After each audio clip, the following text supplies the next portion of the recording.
যাহার উপরে নাজিল হলো পবিত্র আল কোরআন, যে কোরআনে আছে বিশ্ববিধাতার সব বিষয়ের সমাধান।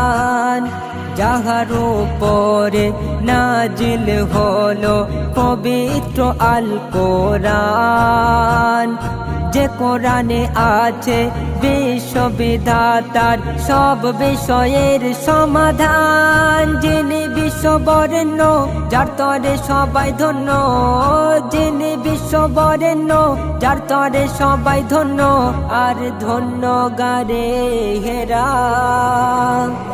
ও রিসালাতের ধারায় যিনি পৌঁছে দিলেন জ্ঞানের বাণী, তিনি হলেন সবার সেরা।